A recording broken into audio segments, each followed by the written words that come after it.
اللہ کا حق۔ اللہ کا سب سے بڑا حق یہ ہے کہ انسان صرف اسی کو خدا مانے اور اس کے ساتھ کسی کو شریک نہ کرے۔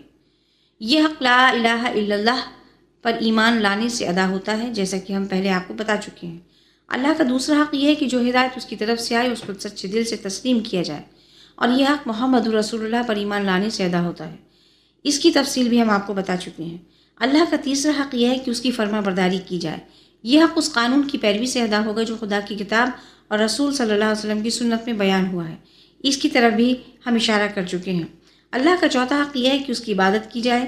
اسی حق کو ادا کرنے کے لیے انسان پر وہ فرض لاگو کیے گئے ہیں جن کو ابھی پہلے بتایا جا چکا ہے۔ اللہ کا حق دوسرے سبھی حقوں سے اونچا ہے، اس لیے اس کو ادا کرنے میں دوسرے حقوں کی قربانی کسی نہ کسی حد تک ضروری ہے۔ مثال کے طور پر نماز، روزہ وغیرہ فرض کو ادا کرنے میں انسان خود اپنے نفس اور جسم کے بہت سے حق قربان کرتا ہے۔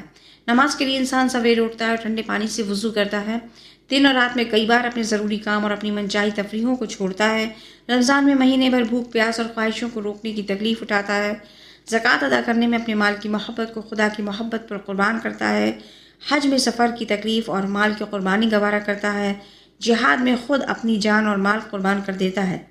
اس طرح دوسرے لوگوں کا حق بھی خدا کے حق پر تھوڑے بہت قربان ہو جاتے ہیں۔ مثال کے طور پر نماز میں ایک نوکر اپنے مالک کا کام چھوڑ کر اپنے بڑے مالک کی عبادت کے لیے جاتا ہے۔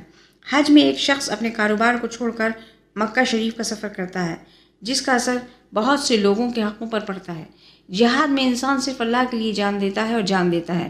اسی طرح بہت سی چیزیں ہیں جو اللہ کے حق پر فدا ہو جاتی ہیں، جو انسان کے اختیار میں ہیں، جیسے جانور، مال وغیرہ۔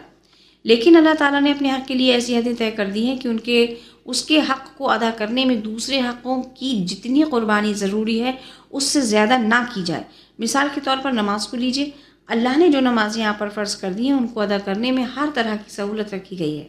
وضو کے لیے پانی نہ ملے یا بیمار ہوں تو تیمم کر لیجیے، سفر میں ہوں تو نماز کو قصر کر دیجیے، بیمار ہوں تو بیٹھ کر یا لیٹ کر پڑھ لیجیے۔ پھر نماز میں جو کچھ پڑھا جاتا ہے وہ بھی اتنا زیادہ نہیں ہے کہ ایک وقت کی نماز میں کچھ منٹ سے زیادہ لگیں۔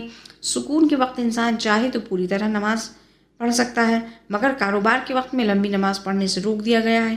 پھر فرض نمازوں سے بڑھ کر اگر کوئی شخص نفل نمازیں پڑھنا چاہے تو خدا اس سے خوش ہوتا ہے، مگر خدا یہ نہیں چاہتا کہ آپ راتوں کی نیند اور دن کا چین تیاگ دیں، یا روزی کمانے کے وقت کو نماز پڑھنے میں لگا دیں، یا خدا کے بندوں کے حق مار کر نمازیں پڑھتے چلے جائیں۔ اسی طرح روزے کا بھی حال ہے۔ زکوٰۃ کے لیے بھی خدا نے کم سے کم مقدار مقرر کی ہے، اور وہ بھی ان لوگوں پر فرض ہے جن کے پاس نصاب کے مال کے برابر مال ہو۔ اس سے زیادہ اگر کوئی شخص خدا کے راستے میں صدقہ یا خیرات کرے تو خدا اس سے خوش ہوگا، مگر خدا یہ نہیں چاہتا کہ آپ اپنے یا اپنے گھر والوں کے حق قربان کر کے سب کچھ صدقہ یا خیرات میں دے ڈالیں اور خود کنگال ہو کر بیٹھ جائیں۔ اس میں بھی بیچ کا راستہ اپنانے کا حکم دیا گیا ہے۔ پھر حج کو دیکھیے۔ پہلے تو یہ فرض ہی ان لوگوں پر کیا گیا ہے جو حج کا خرچ اٹھا سکتے ہوں اور سفر کی تکلیفیں برداشت کرنے کے قابل ہوں۔ پھر اس میں یہ آسانی بھی رکھی گئی ہے کہ عمر بھر میں ایک بار جب سہولت ہو جا سکتے ہیں۔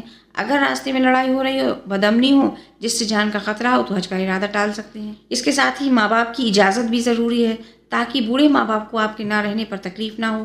ان سب باتوں سے معلوم ہوتا ہے کہ اللہ تعالیٰ نے اپنے حق میں دوسروں کے حق کا کتنا خیال رکھا ہے۔